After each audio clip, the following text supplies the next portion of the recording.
Hi, I'm Jan Leth from Ogilvy, New York. I wanted to introduce everyone to my guest, Lars Bastholm.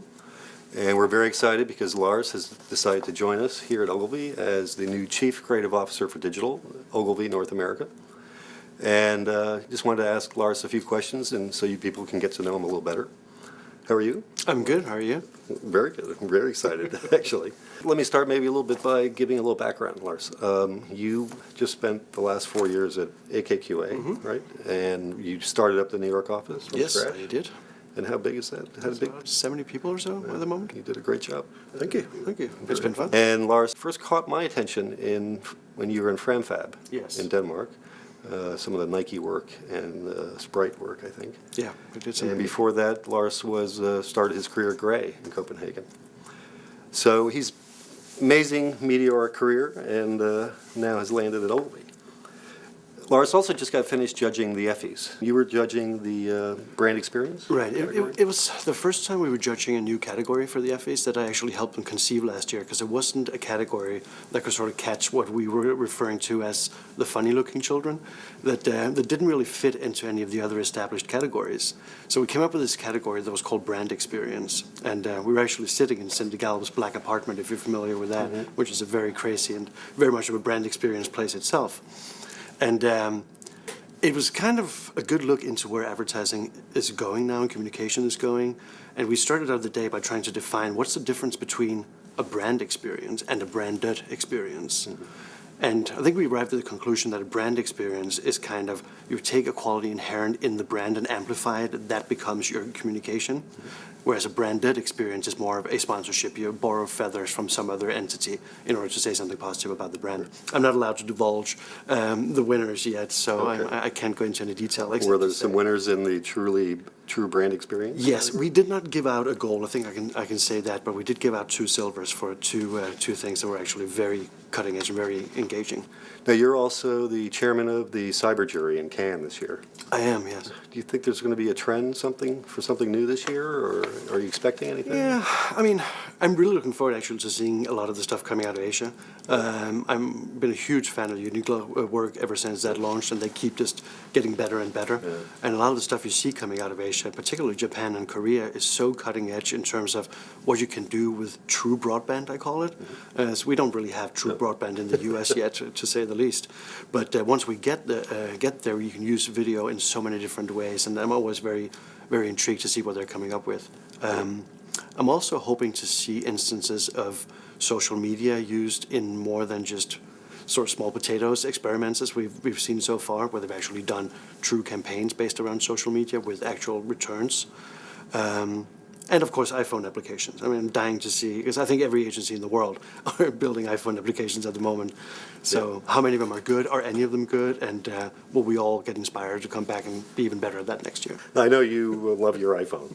I do. So, what other than the iPhone, what technologies have become, or recent technologies have already become embedded in your personal life? Well, I've developed a mad crush on the Roku box, which is a little box that you plug into, basically just plug it into your TV, and then it wirelessly connects with Netflix and with Amazon Video. Okay. So it allows you to stream from your Netflix queue wirelessly, and it allows you to watch movies from Amazon.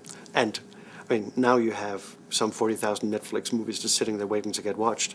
It's becoming a time issue more than anything else. Well, that'll allow you to watch all those science fiction movies that he hasn't seen yet, but you've seen them all, I think. There can't be many good ones, at least. Yeah. Lars is a big science fiction buff, has always been for years, I believe, right? Mm-hmm. So I had a question for you. It seems like people like Isaac Asimov and then more recently movies like Minority Report have sort of successfully predicted somewhat where we are maybe today. Right. So what are you reading or looking at that's going to tell us where we're going to be at in 2015 or 2020? So the reason why I'm so intrigued by science fiction, and especially the movie versions of sci-fi books, is really that I think they create the dreams that we dream for us. Because we see something in a science fiction movie and we go, I want that.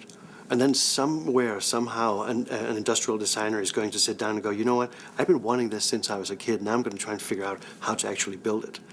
And that's why everybody's referencing back to Minority Report, for instance, when Right. they're talking about Right. touch screens and they're talking about projection, 3D holograms and whatnot. Slowly but surely, they're all becoming a reality.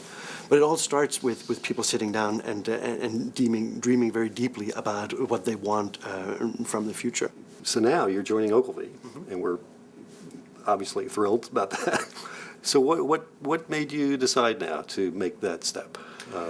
Well, if I can go back to the FVs yesterday, I think one of the things that sort of very much talks to that was that the two winners are for the same client, but they're done by two different agencies.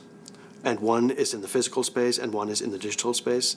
And in many ways, it makes absolutely no sense that they didn't collaborate on creating an integrated, unified experience across digital, across print, across experiential, across any type of medium you can possibly imagine. Right. I think that's where all communications is going now. It's always tied into something. And digital is tied into something physical. And I think in order for me to be part of bringing that type of communication to life, it's important to talk to the CMOs of big companies about their entire portfolio of advertising and communication. Right. And that's what I That's would where like you to do wanna in the have coming an years. opportunity. Yeah, and I think you will. I think you will have a radically positive impact on most of our clients, if not all our clients. I'm certainly going to try. Then one last question I want to ask you is, let's say the new business fairy has popped in on you and given you the choice of any brand that you could work on or apply your skills to. Who would that be? I'm not sure it'd be a brand per se. I think it's more relevant to talk about a type of client, a client who's actually willing to start reinventing and who's willing to dabble into things that they may not have done before. I think a brave client, no matter if your product is CPG or B2B or if it's physical, whatnot that we're trying to figure out, I think it's all a matter of wanting to be part of change. I'm almost starting to sound like Obama's spokesperson here, but it's kind of the same thing. I think we as an industry need to change, and we cannot do that unless we have clients that are willing to go there with us. I agree.